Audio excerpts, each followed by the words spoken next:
Green Fire Department. Mayor and Council, I'm happy to have the opportunity to give you an update on what's been going on with the fire department. And, just take off with some of our fire department statistics, January through October this year. We've run 3,570 calls. We've got a total response time of 5 minutes and 33 seconds. In my previous updates, I wanted to give you an idea of where we stood in some previous years. In 2010, we had a 5 minute and 25 second total response time. In 2011, we were 5:34, and then last year we were 5:26. So we're kind of bouncing around in there. We are watching to make sure we don't have a trend of climbing up on our response time with all the traffic issues that we're having. We have maintained our average fire and EMS training over the last 3 or 4 years, averaging around 20 hours a month in fire and about 4 to 4.5 hours of EMS training. Dollar loss year to date is higher than the entire last year, but as I've told you before, it doesn't take 1 or 2 significant fires to affect that number a great deal. But last year was a very low dollar loss for us. In 2012, we were below $500,000.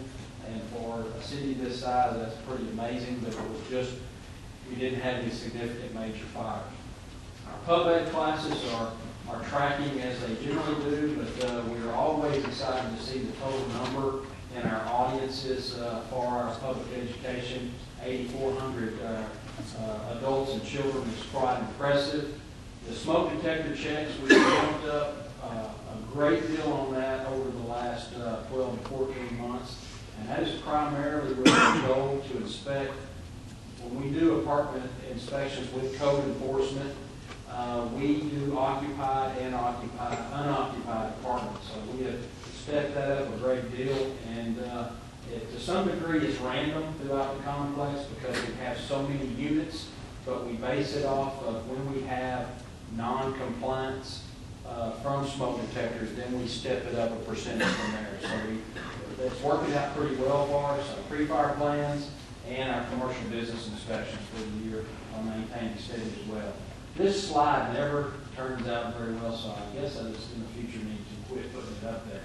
But the reason we do that is we get this from the new Emergency Communication Center, and what's important to us on that is in the purple little column there to the far left at the bottom, that's the processing time that dispatch, and I know none of you can see it because I can't back here, but dispatch does an outstanding job on the time that they process the call to get that out to us to go en route.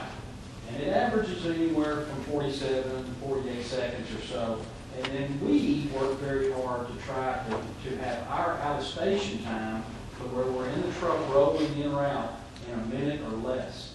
And so throughout this year, we have maintained a minute or less 90% plus percent of the time.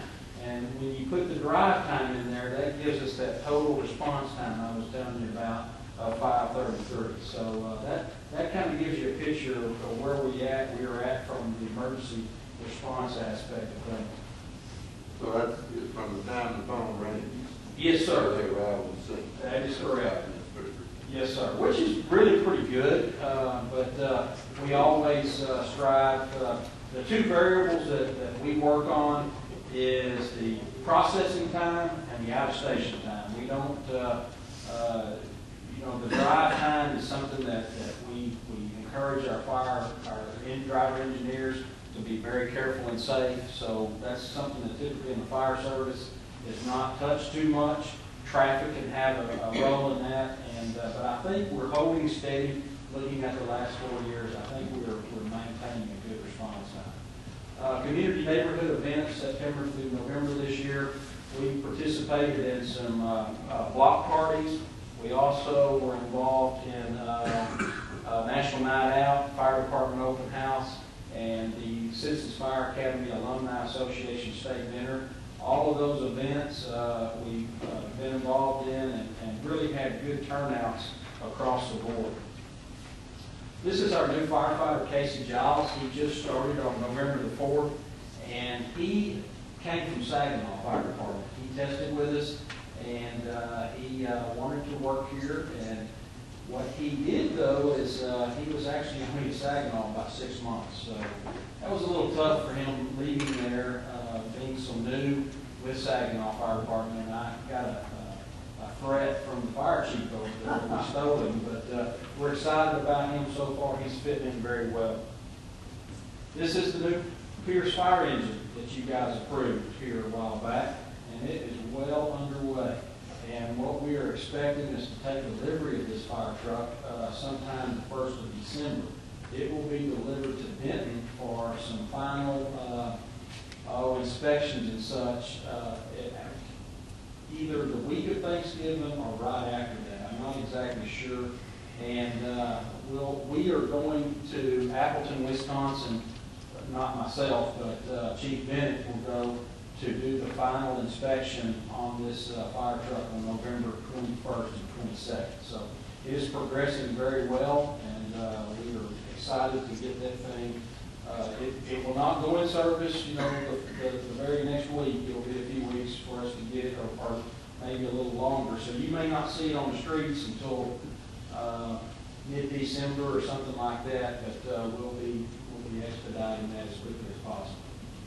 Tonight is our fire prevention poster contest awards, and we had 4,000 posters submitted this year with 192 selected for the grand prize judging. And I got to participate in that, and it's a neat process, but we had a lot of very neat